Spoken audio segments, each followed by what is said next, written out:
Hello, I'm Raymond, and today I'll be talking about global warming, and specifically how food production significantly contributes to the human-caused global warming effect.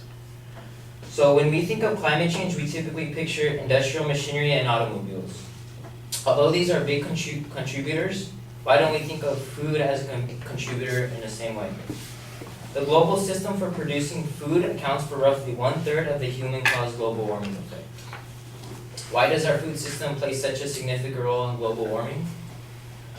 Well, there are many reasons, including the emissions created by industrial farming, such as livestock, carbon emissions produced by trucks, ships, and planes as they transport food across nations around the world, and land use changes, specifically in palm oil. So one major contributor is livestock. The livestock sector alone is responsible for 18% of the world's total global warming effect. Now, this is more emissions than every plane, train, and steamer ship on the planet. For centuries, livestock has been a vital part of the sustainable food systems. But modern livestock production has steered away from these traditional practices to a more industrial style of production. The production of beef and cattle milk are responsible for most emissions, contributing 41% and 20% of the livestock sector's overall global greenhouse outputs. And about 44% of livestock emissions are in the form of methane. The remaining is almost equally shaped between nitrous oxide with 29% and carbon dioxide with 27%. To put this in perspective, today there are about 30 million beef cows and 9 million milk cows in the US alone. A cow on average releases between 70 to 120 kilograms of methane per year. Now, methane is a greenhouse gas like carbon dioxide, but what separates it is the effect that methane has. Methane is 23 times more effective than CO2 towards the environment. Therefore, the release of about 100 kilograms methane per year for each cow is equivalent to about 2,300 kilograms of CO2 per year. So another contributor is the transportation of food. So another 13.1% of emissions that contribute to global warming come from transportation. So this 13.1% is only for food-based transportation. In the US alone in 2007, they exported 1.4 billion pounds of beef and imported 3.1 billion pounds. All of these billions of pounds of meat being shipped around the world add significantly to the carbon emissions from transportation.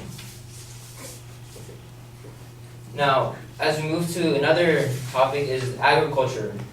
And agriculture and deforestation are responsible for 1/5, which is approximately 21% of all CO2 emissions in the last decade. And that is approximately 44 billion tons. This occurs because agriculture needs an increasing amount of space alongside massive amounts of chemical fertilizers. So the reason for such a significant number in agriculture is the use of palm oil.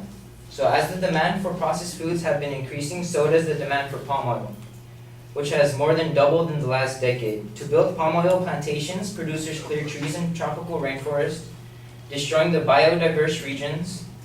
And as we know, deforestation is a significant contributor to climate change.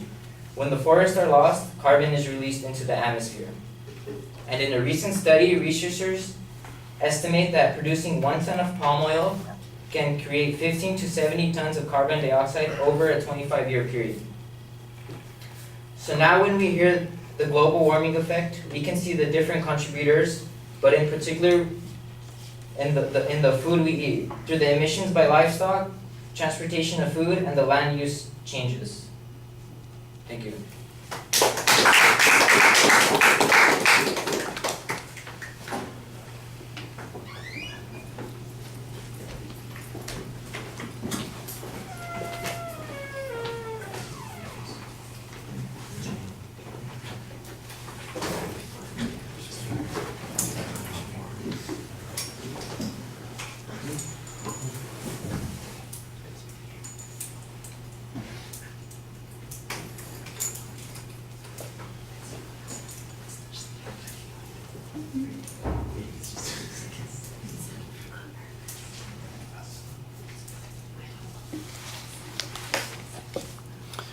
All right, Raymond, the phrasing on the proposition and on your secondary points at the beginning of the speech make it sound like an informative speech. You're going to tell us how this has this particular effect. That's an informative speech. You need a declarative statement, which basically says it has this particular effect. So you're shying away from expressing it as an argument, and that kind of undermines the whole point of making this an inference. I do think that there are assumptions and inferences at the basis of your argument, but you kind of, like I said, the phrasing of your proposition and secondary claims doesn't really emphasize that this is a conflict. It seems to suggest I'm giving an informative speech on sources of global warming that are agriculturally based. And instead of making an argument that says these are more important, or this is the significant issue, or we have failed to adequately look at this issue or do anything about it, which would be more declarative in nature.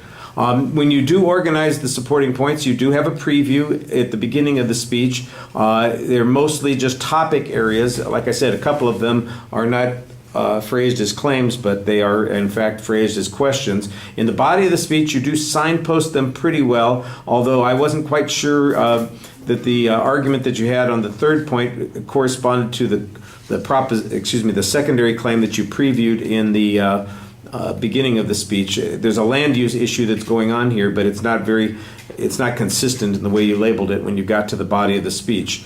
The palm oil issue, for instance, sounds to me like it's a separate issue from the cattle and the transportation issue that makes up the bulk of your argument. That might have been an argument to leave out and just stick with developing the particular point on how meat production produces these particular effects.